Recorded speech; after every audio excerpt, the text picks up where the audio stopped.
DFA Online. News and events from different Philippine embassies and consulates around the world. DFA Online. Here on Radyo Pilipinas World Service.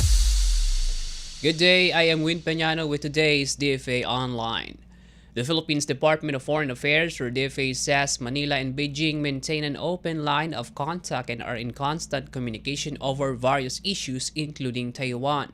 The statement came following reports that the Chinese Foreign Ministry has summoned Philippine Ambassador to Beijing, Jaime Flor Cruz, over what it described as Manila's negative moves related to Taiwan and security. According to DFA spokesperson Maria Teresita Daza, the Philippines and China maintain open lines of communication through regular diplomatic channels, and exchanges are sustained and constant. She said the two sides regularly exchange frank views over various issues, including on Taiwan, through these channels, and will continue to do so.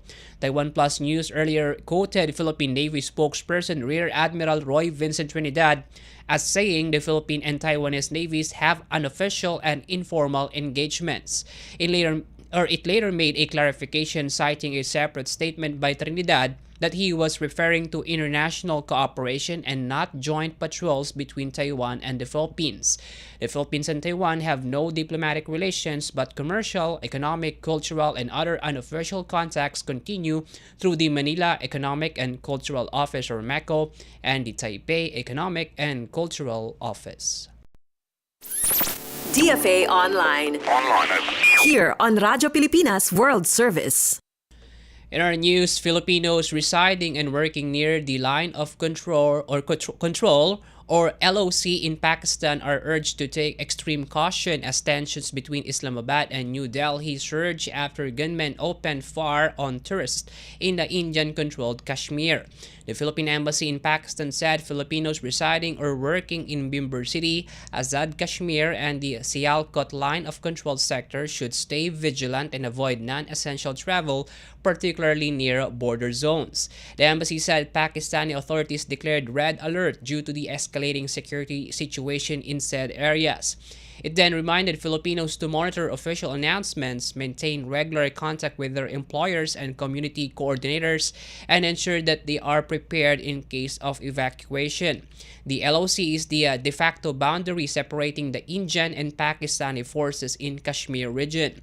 India earlier accused Pakistan of supporting the assailants behind an attack that left 26 tourists dead at the Pahalgam town in the Indian-administered Kashmir, dubbed as the deadliest attack on civilians in the territory in 2 decades.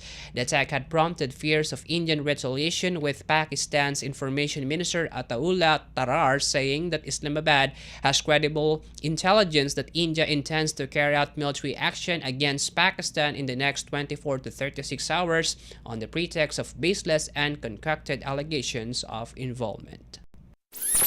DFA Online. Here on Radyo Pilipinas World Service. More news from the DFA. The ASEAN Ladies Circle, or ALC, led by Philippine Ambassador to Malaysia, Maria Angela Ponce, ALC President and patron of ALC Philippines, donated 5,000 Malaysian ringgit to Rumah Seri Kenangan, or RSK Cheras, a government-run elderly care facility under the Department of Social Welfare Malaysia, with the primary purpose of providing shelter, care, and support for senior citizens, especially those without the means or family support to care for themselves. ALC President Ponce was joined by Datin Paduka Anizan Siti Hajar, alternate patron of ALC Malaysia, Ms. Lada Pumas, patron of ALC Thailand, Madam Dorothy Huong Lan, patron of ALC Vietnam, Madam Indrasti Iskandar, alternate patron of Indonesia, and other members of ALC. Also present at the event were Dato Sri Zulkifli Haze, chairman of the Board of Visitors of RSK, and Tuan Haji Asmir bin Kasim, director of the Department of Social Welfare Malaysia, Selangor State.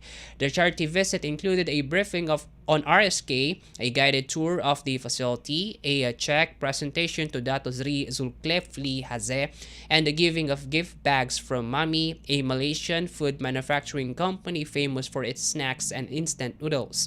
In her remarks, ALC President Ponce noted that the charity visit and donation reflect ALC's commitment to promote community and regional solidarity. She emphasized the importance of compassion, shared responsibility, and learning from one another as ASEAN neighbors. She also expressed appreciation to alternate patron Datin Paduka Anizan Siti Hajar Adnin of ALC Malaysia for her continued guidance and support for the ALC. The ALC aims to promote mutual understanding, cooperation, and solidarity among women of the ASEAN community in Kuala Lumpur in particular and in the whole Malaysia in general, and to encourage cultural and social exchanges between members. It is under the patronship of Datin Sri Razana Mat, wife of the Secretary General of Ministry of Foreign Affairs Malaysia, Dato Sri Amran Mohamed Zin. DFA Online. Here on Radyo Pilipinas World Service. And that wraps up today's edition of DFA Online. For Radyo Pilipinas World Service, I am Win Peñano. Good day. DFA Online. News and events from different Philippine embassies and consulates around the world. DFA Online. Here on Radyo Pilipinas World Service.